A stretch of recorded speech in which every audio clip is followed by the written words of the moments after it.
उसकी समस्या थी, उसने रिजाइन कर दिया। तुम्हारे में भी अगर पॉलिटिकल एथिक्स है तो तुम भी रिजाइन कर दो उसकी तरह और आ जाओ बीजेपी के टिकट पर लड़ने के लिए।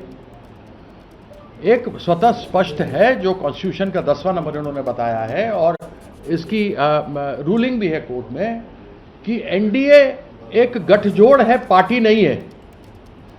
पहली बात तो आपने बताया नहीं कि आपके नंबर कितने हैं, 2/3 हुए या नहीं हुए, नहीं तो आप अभी तक निकाल दिया होता। क्या चिट्ठी आपने स्पीकर को दिया वो बता दिया होता, वो सब चीजें मालूम नहीं।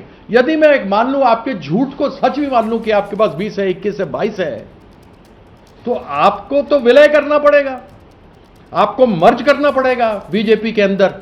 तो क्या बीजेपी के अंदर मर्ज करोगे और आपका वो कार्यकर्ता जो खून पसीना एक करता रहा, कुछ पहली बार बने, कुछ तीसरी बार बने, बहुत सारे एमपी तो चौथी बार बने हैं, क्या उन कार्यकर्ता को जब बीजेपी के गुंडे मारेंगे तो तुम उनके साथ बैठकर उनका समर्थन करोगे? उन कर्मियों को तुम मार दे खाते हुए देखोगे?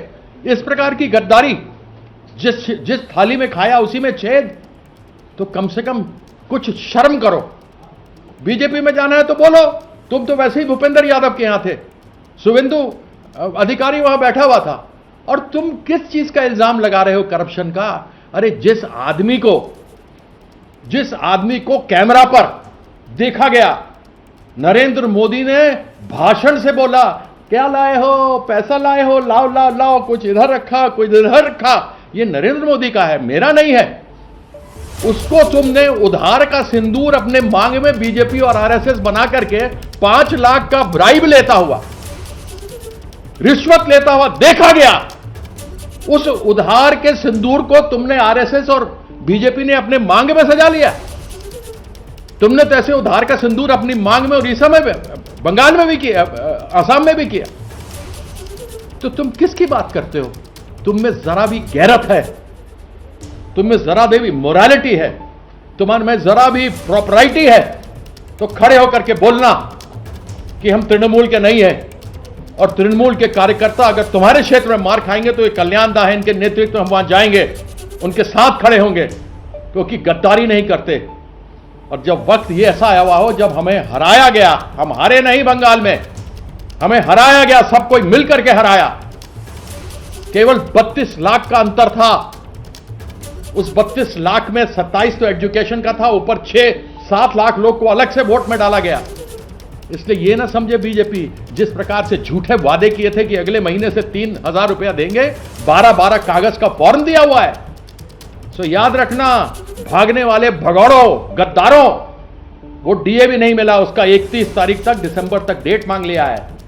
याद रखना कि 29 के अंदर साफ हो जाएगी बीजेपी, केंद्र में भी साफ होगी और बंगाल में भी साफ होगी।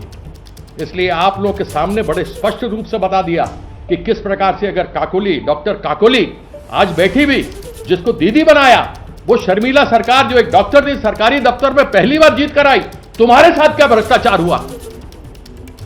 कौन थे तुम्हारे साथ क्या हुआ? पहली बार आए हुए लोग, ये मुंह और मसूर की दाल, तुम्हारे साथ क्या हुआ इतने सालों में? तुमको कहां से उठा के बनाया?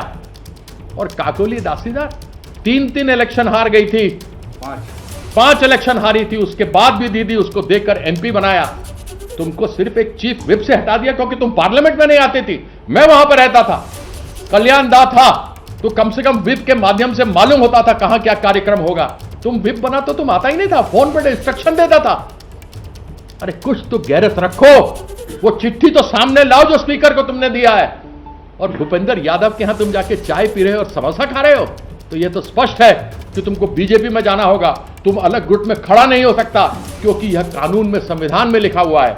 या तो यह बताओ तुम्हारा अध्यक्ष कौन है पार्टी का, क्या तुम इलेक्शन कमीशन में रजिस्टर्ड हो, यह बताओ। ये सारी चीजें उनसे जानना चाहते हैं। तो इसलिए इन गद्दारों को जाना है जाए, लेकिन कभी तृणमूल का नाम मत लेना। हम लोग मां माटी मानुष यह संघर्ष के साथ अपना माथा फोड़वाकर, अपनी पसलियां तोड़वाकर, अपना बाल खिंचवाकर, मारकर उनको लाठी डंडा नाली में फेंक दिया उस ममता बनर्जी के, उसके संघर्ष से खड़ी हुई है तृणमूल। यह विरासत में नहीं मिली है पार्टी। और एक बार फिर जब शेरनी घायल होती है ना, तो ज्यादा खतरनाक होती है। देखना आगे आने वाले वक्त में क्या होने वाला है। मैं इन्हीं शब्दों के साथ आप सबों का बहुत बहुत धन्यवाद करता हूं।